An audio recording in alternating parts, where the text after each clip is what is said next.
Hola, muy buenas a todos y a todas. Parece que hoy no me vais a ver delante de cámara, así que os pongo esta foto por si me echabais de menos. Y no grabo con la cámara porque hay poco que añadir a la fantástica, preciosa y emocionante experiencia que nos narra Rosa en este vídeo. Quiero avisar antes de nada que esta es una segunda parte, así que si no habéis visto la primera, recomiendo antes de ver esta, pues ver la primera parte. Aunque, cierto es, seguramente el metraje del vídeo será como de 1 hora. En cualquier caso, lo que vais a encontrar a continuación es una historia iluminadora de cómo recobrar el sentido en el mundo, en la vida y, sobre todo, en el amor. Tenía el corazón completamente cerrado cuando me fui de casa. Me costó casi 1 año fuera de casa para construir algo que se pareciera a una vida. No tenía un solo hábito saludable. Comía mal, dormía de día, consumía drogas y no atendía en general a ninguna responsabilidad más que los trabajos que iba consiguiendo y, cuando no los conseguía, recurría a la prostitución. Vivía en un estado de desconexión empujada por la necesidad de sobrevivir y la incapacidad de cuidarme.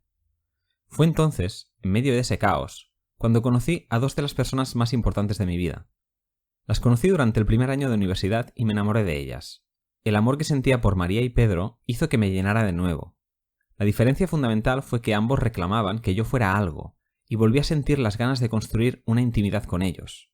Recordemos que, en mis relaciones anteriores, yo no era algo.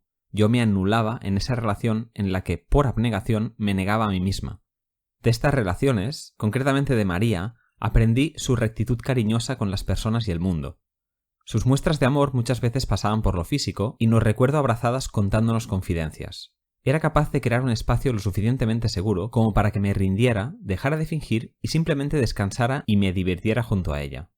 Desarrollamos una amistad de ayuda mutua y podría decir que fue la primera persona con la que construí una verdadera relación de amor recíproca. Su bondad me interpelaba constantemente hacia conductas mucho más luminosas y hacía que la admirara. Por su parte, Pedro era la otra cara de la moneda. Con él tenía en común una familia disfuncional y pobre, cosa que de alguna forma nos unía. Pude sincerarme por primera vez de manera profunda con él, y pude sentirme acompañada porque compartíamos vivencias parecidas. Podía sentirme realmente auténtica, y me daba la mano para pasearse conmigo, sin ningún miedo por las emociones más oscuras. También es verdad que, aunque había amor y ganas de cuidarse mutuamente, profundizamos en nuestras tendencias destructivas y autodestructivas. Nos retroalimentábamos negativamente y nos llevábamos el uno al otro actitudes más cínicas incluso respecto a las personas y al mundo. Pero, al fin y al cabo, él me mostró que me quería en mi peor versión, sin necesidad de ser complaciente ni buena. En cualquier caso, ambos me abrieron el corazón a poder recibir amor de los demás, y de esa época recuerdo recuperar cierta vitalidad y ganas de darme y querer. Aprendí de lo reconfortante que es el retorno amoroso, cuando tú das y también te dan, de cómo te fortalece para poder seguir amando. Y, en realidad, que esconderse y desaparecer termina también con el amor que tú puedes dar y que es necesaria tu presencia para que no se agote. Siendo honesta y para no idealizar realmente estas relaciones, eso se pudo dar así porque me fui de casa. Me alejé de todo lo anterior y pude construir algo nuevo, como empezar de cero.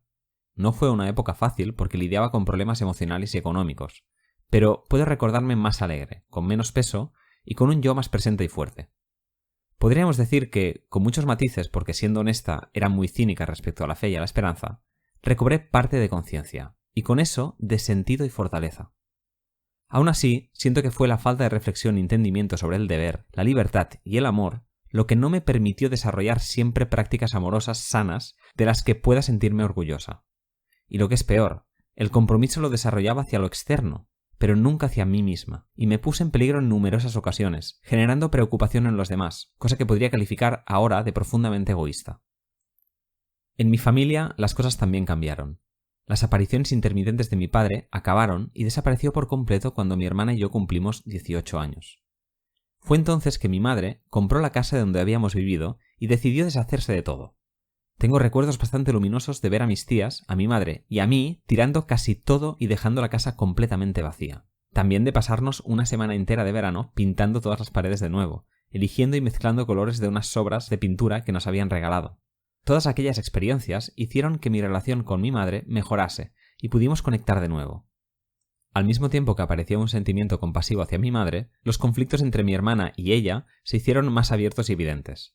Por esta razón, empecé a desarrollar un rol de mediadora entre ella y mi hermana, y pude mantenernos unidas hasta hace pocos años. Ahora bien, con la debida reflexión posterior, puedo entender que, aunque mis intenciones eran buenas, lo hacía esperando una mejor situación, y, en definitiva, por la necesidad de tener una familia donde sentirme acogida. Fue así que forcé la relación entre ellas hasta mi propio desgaste, midiendo y protegiendo cada una de sus interacciones para evitar el conflicto.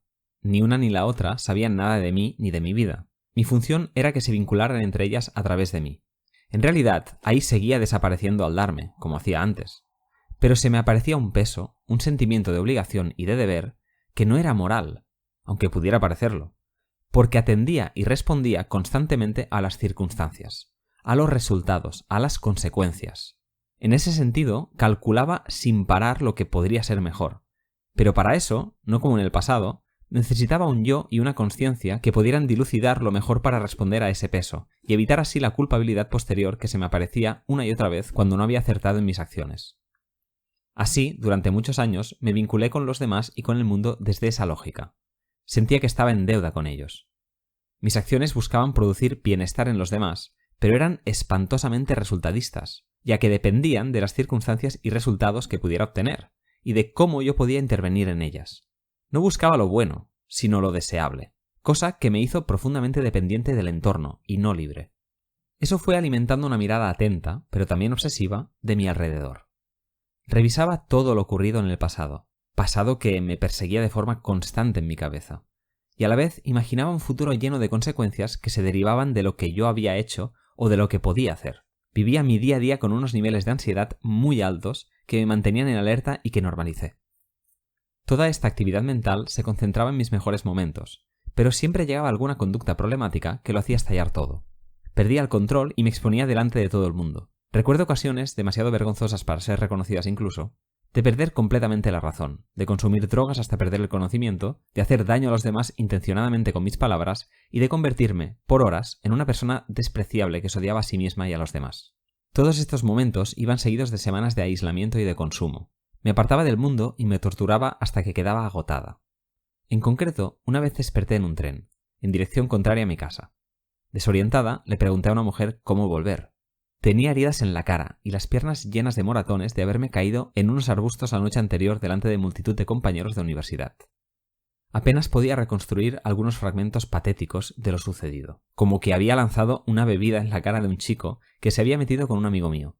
Las semanas siguientes fueron terribles. El silencio de los demás me asfixiaba y yo me daba tanto asco que me lavaba compulsivamente. Y, sin embargo, siento agradecimiento por esa época, ya que estaba rodeada de algunas personas que, a su manera, me dieron amor y me cuidaron. Y aunque yo ya estaba más presente, seguía muy encerrada en mí misma y por momentos el dolor era tan grande que no podía evitar hacerme daño. Mi amigo Pedro siempre era relevante en estas situaciones, ya que compartíamos un malestar interno que se desataba y, para qué mentir, nos empujábamos el uno al otro a lo autodestructivo. Fue a los 23 años que conocí a la que fue mi pareja durante 11 años. Nos conocimos y nos atrajimos. Era 9 años mayor que yo y tenía una vida ordenada. A su vez, me parecía que conectábamos en las partes más profundas y oscuras. Hasta entonces, mi relación hacia el amor romántico era de absoluta negación, y los afectos que podían ofrecerme los hombres me daban miedo. Por ese motivo, estuve rechazándolo durante meses, pero al llegar el verano y al ir conociéndonos, me enamoré. Empezamos casi sin darnos cuenta una relación, aunque, con el tiempo, él me admitió que no apostaba nada por mí porque creía que era demasiado joven, y tenía una vida muy desorganizada. Durante los primeros tiempos de la relación viví experiencias completamente nuevas para mí. Cuidados, intimidad sexual, protección, afecto, paz, complicidad, seguridad, orden. Y con todo eso, yo me aferré a él con una fidelidad extrema. Sentía que le debía todo. Desde un buen inicio, yo planteé un modelo de relación algo más flexible que una monógama. Delante de sus dudas iniciales, acepté sin demasiada reflexión una relación cerrada. Esas conversaciones se fueron sucediendo una y otra vez durante todos los años de relación, pero nunca concretamos nada más que una línea difusa que marcaba el límite en no hacer daño al otro. Aunque ambos tuvimos sexo con otras personas en esos años, a la práctica nuestra relación era monógama, porque al fin y al cabo nos priorizábamos el uno al otro hasta lo extremo y reservábamos gran parte de nuestro tiempo y afecto el uno al otro. Durante los 2 primeros años de relación yo fui poco a poco ordenando mi vida. Terminé la carrera. Cogí hábitos más saludables y, aunque consumía drogas asiduamente, cada vez tenía menos conductas autodestructivas. Ese amor y afecto que recibía, ese cuidado diario, aliviaba muchos de los malestares que sentía. Por primera vez, recuerdo sentir una profunda confianza hacia alguien. Sin embargo, esta sensación de confianza se truncó. Descubrí que él, que me había empujado a una relación monógama, había iniciado una relación paralela y a escondidas con otra persona. Mi reacción fue el silencio. Estuve semanas en completo silencio, ya que no creía tener derecho a privarle de esa relación. Aún así, me sentía profundamente engañada y traicionada, hasta el punto de que no podía comer del sufrimiento acumulado en el estómago. Era tan evidente que yo estaba mal, que finalmente le confesé que sabía de esa relación paralela. Me retumbaba la cabeza de lo culpable que me sentía. No podía tolerar que eso me hubiera hecho daño. Era inconcebible en mi cabeza. A la vez, ese descubrimiento destruyó la sensación de seguridad por completo.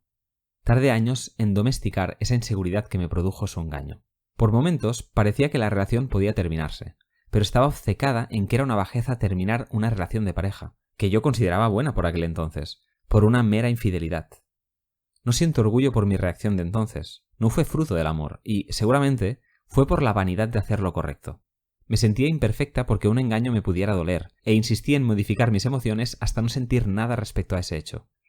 Con todo ello, pasaron los años y fuimos construyendo una relación estable.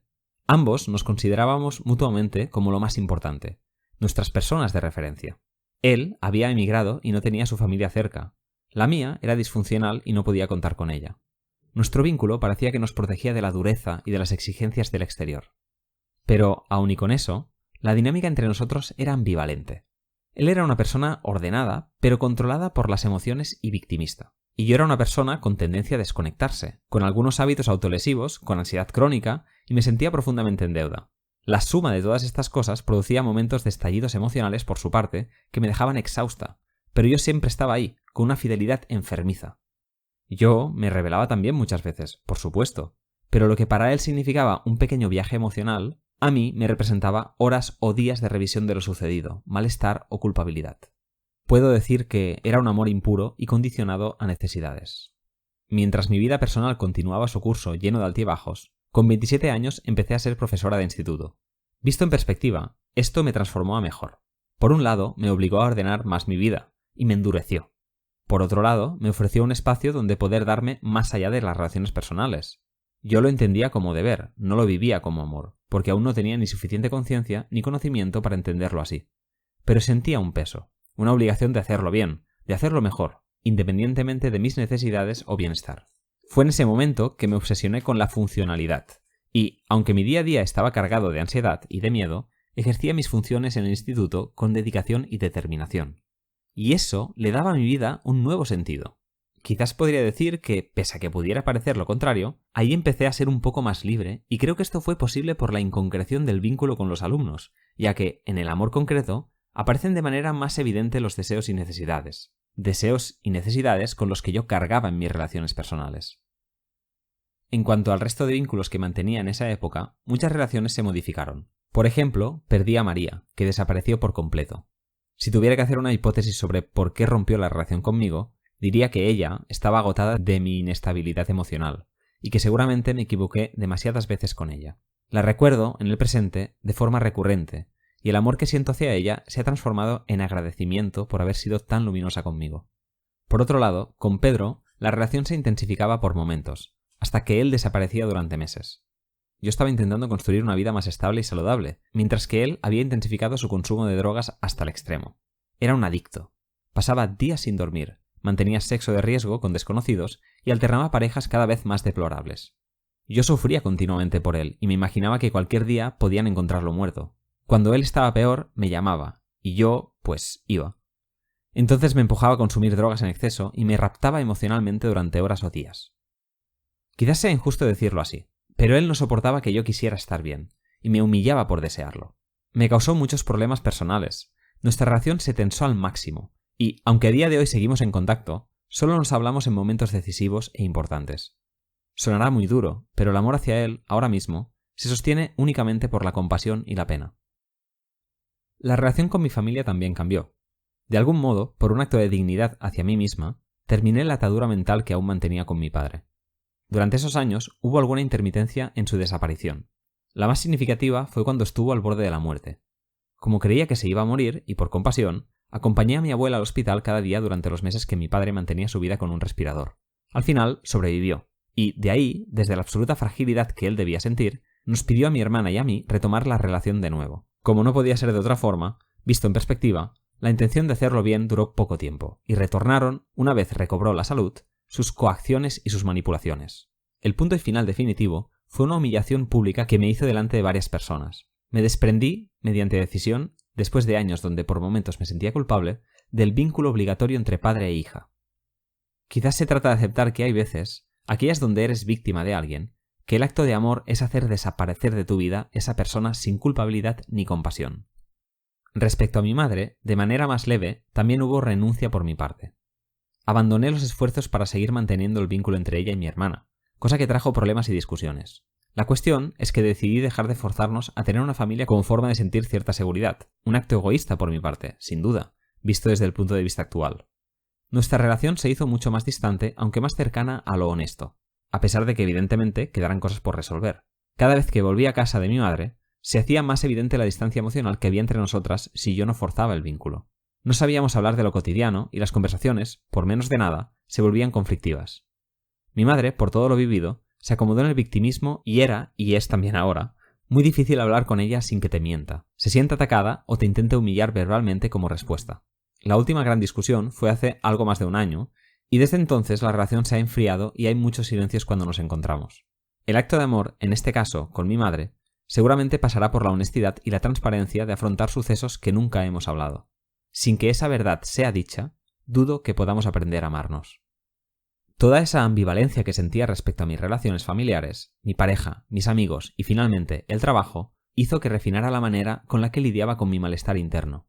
Hasta entonces mi forma de evadirme era burda, consumía drogas o me autolesionaba privándome de comer o comiendo en exceso. Así desarrollé una compulsión hacia mi propio cuerpo que comprimía, en un acto socialmente aceptable, la necesidad de evasión, de regulación emocional y de presencia corporal. No voy a dar detalles de exactamente en qué consiste esta compulsión. En poco tiempo, la compulsión se instaló en mi vida, ocupando más horas de las que me gustaría reconocer, y aún ahora sigo lidiando con ella, como algo que me aparta de la conciencia y de la libertad, pero que no puedo dejar de hacer, y era y sigue siendo el recordatorio constante de todo aquello que sigue mal en mí. En el vídeo titulado Vivencias de fe, amor y esperanza, publicado en este mismo canal, bajo el seudónimo de Frederica, narré una caída en picado, una desesperanza profunda, un final. También narré cómo mantuve la fe y el deseo de amar y cómo mantenerme en esa tensión me permitió recobrar el sentido. Justamente esta caída sucedió en el momento de más conciencia de mi vida. Esa conciencia se desarrolló principalmente por dos hechos que detallo en ese vídeo. En todo caso, un año después de narrar eso, los consigo ver aún con mayor claridad. Por un lado, reconocí en otra persona la libertad, y por ende se me hizo evidente la mía. Por otro lado, me enamoré de esa misma persona y vivencié en mí misma cómo el amor era infinito, porque amar producía más amor. Esto es extremadamente relevante en mi experiencia, porque fue motor de cambio. Tuve la fortuna de experimentar cómo el enamoramiento había producido en mí más capacidad amorosa, que podía dirigir no solo a la persona amada, sino que me permitía querer más y mejor a todos los vínculos que tenía entonces. Esta experiencia tan extraordinaria me convenció de cómo eso era lo único que podía guiar mi vida. A más conciencia de libertad, más sentía el deber de amar. El resto, al lado, se me volvía insignificante.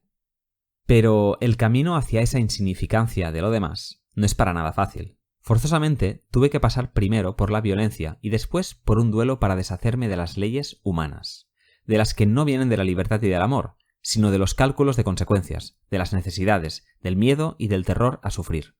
Así fue como empecé a vivir con fe. La fe fue vivida como un duelo y una violencia, porque había una renuncia a esa forma de vivir actuando siempre con las consecuencias en mente y actuando desde el amor condicionado. Esto, obviamente, impactó en mi vida y relaciones. El punto de tensión más extremo fue en mi relación de pareja. Ahí viví las peores consecuencias de querer actuar con libertad. Como ya he dicho, había ciertas dinámicas ambivalentes entre nosotros que yo vivía con normalidad, ya que tenía pocas referencias de relaciones saludables. Y no lo digo para justificarme, porque me hago responsable también de no haber amado suficientemente bien. En cualquier caso, el hecho de que yo me enamorara de otra persona causó que mi pareja empezara una espiral de violencia mediante coacción hacia mí. Él sentía, debido a mi actitud durante todos esos años, que era tan segura mi presencia en la relación que no calculó bien todo lo que hizo y abusó de mi disponibilidad emocional. No tomó en serio nada de lo que le contaba sobre el amor y me impedía hablar de lo que sentía respecto a otras personas. Me amenazaba con que le produciría un daño irreparable y que las consecuencias de eso no las podía predecir, llegando incluso a amenazar con el suicidio. Lo que él decía que le hacía daño y, por lo tanto, no era permitido, era confuso y dependía exclusivamente de sus emociones. Yo estaba sometida a su ley, una ley humana, ya que cualquier cosa podía ser susceptible de hacerle daño. Que yo volviera tarde a casa, que no respondiera a una llamada cuando él me necesitaba. Sentía muchísima presión y culpabilidad. Durante los últimos meses, el día a día viviendo juntos era insoportable. Continuamente había charlas infinitas sobre lo mal que yo le hacía sentir y amenazas de autolesión. A veces, incluso, cuando la rabia se apoderaba de él, me pellizcaba fingiendo hacerlo sin querer. Si yo me rebelaba, minimizaba todo lo sucedido, haciéndome creer que era cosa mía. En esos momentos, estaba tan desbordada mentalmente que no puedo recordar muchas de las cosas que sucedieron. Mientras todo esto transcurría, la persona de la que me enamoré me dejó durante meses en espera para finalmente rechazarme sin demasiada explicación. No se lo reclamé porque sabía que estaba mal hacerlo, pero eso me dejó sin referencias de lo que había sucedido exactamente, y me costó superar el desamor porque no comprendía qué había pasado, cosa que activó la revisión obsesiva, remarcando especialmente aquello que yo había hecho mal. Lo fácil, en realidad, hubiera sido seguir con mi relación de pareja una vez la otra persona me rechazó. Lo fácil hubiera sido hacer desaparecer de mi vida esa persona que en pocos meses me había marcado tanto y que ahora me había hecho tanto daño. Pero, con todo, en esta nueva actitud de vida, decidí terminar con mi relación de pareja, pero no con mi vínculo con él, con la expectativa de aprender a amarnos. Y al mismo tiempo, decidí construir conjuntamente una preciosa relación de amistad íntima y profunda con la persona que me rechazó. Pero, para poder amar, para llevar a cabo esa decisión, debía deshacerme del esperar. Con la conciencia del deber, del amor, me encadené para siempre a ser honesta conmigo misma. Podía autoengañarme, podía evadirme, pero en la transparencia de la conciencia estaba encadenada. Me exigía actuar de acuerdo a lo que sabía. Y fue entonces, en la desesperanza profunda, en una depresión, en una tristeza que deseaba la muerte como alivio, que conseguí despojarme del anhelo de ser querida y, manteniendo la fe, aprender cómo se ama. No quiero decir con esto que solo se aprenda a amar a través del sufrimiento de experiencias vitales dolorosas. La fe no consuela.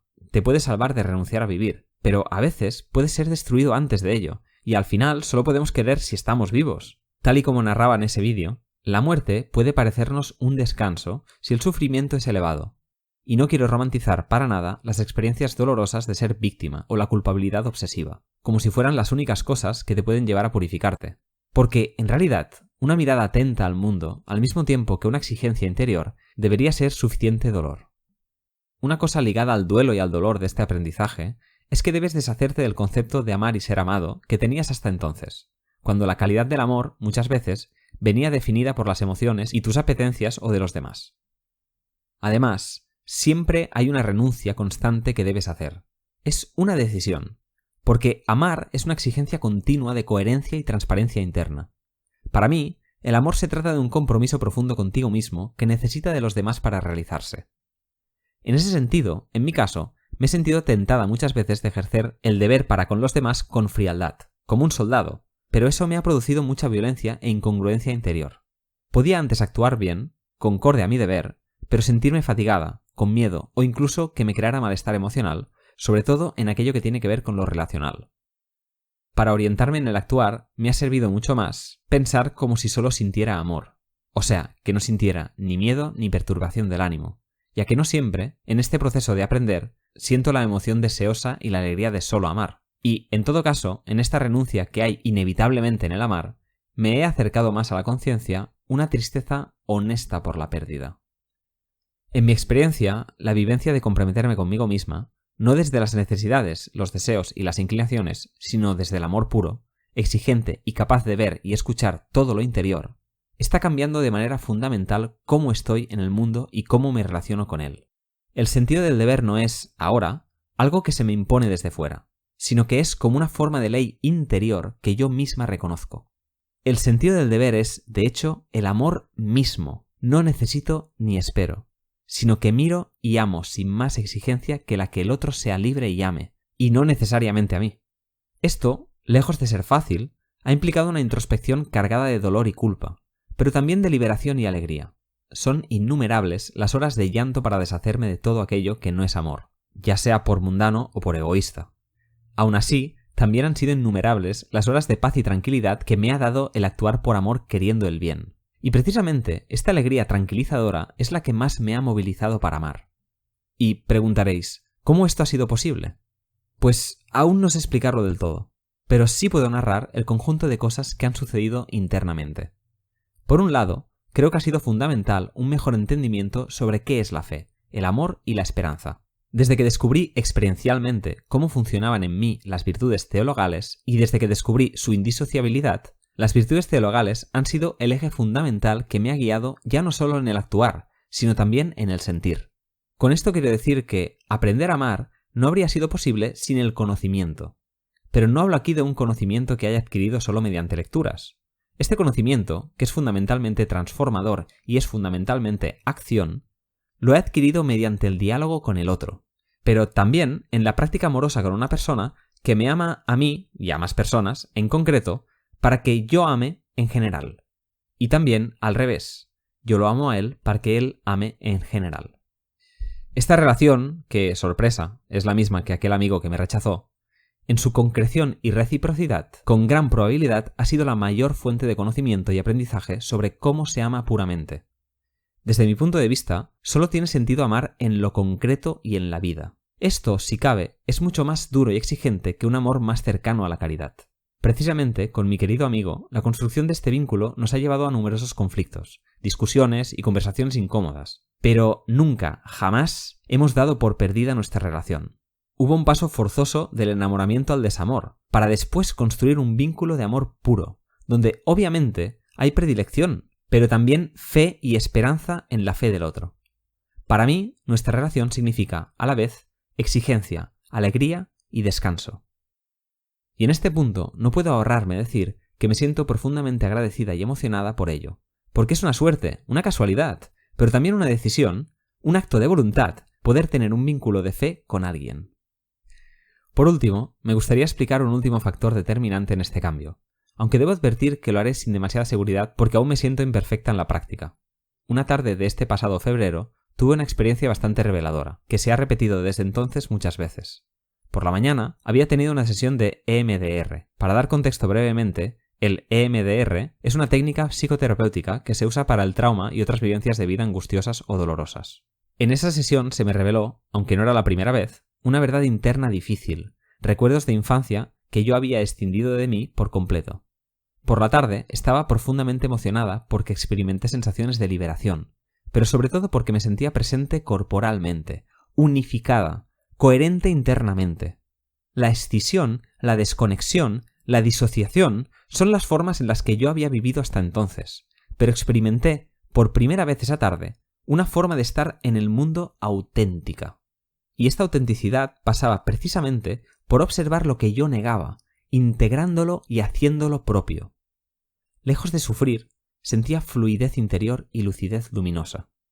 Desde ese día, esta manera de ser auténtica se me aparece cada vez de manera más recurrente. Y me doy cuenta que cuanta más reflexión y transparencia he puesto sobre mi conciencia, más coherentes han sido mis emociones y mis acciones. Lo que creo que debo hacer es cada vez más parecido a lo que deseo hacer, a lo que siento y a lo que quiero hacer, aumentando de este modo el nivel de coherencia y autenticidad interna, siendo yo una sola cosa. Y, en mi caso, este ser algo unificado, aunque no siempre accesible, lo estoy viviendo con emociones positivas de capacidad, fortaleza, presencia, alegría, deseo y gratitud. Emociones que me movilizan a la acción y a la práctica amorosa.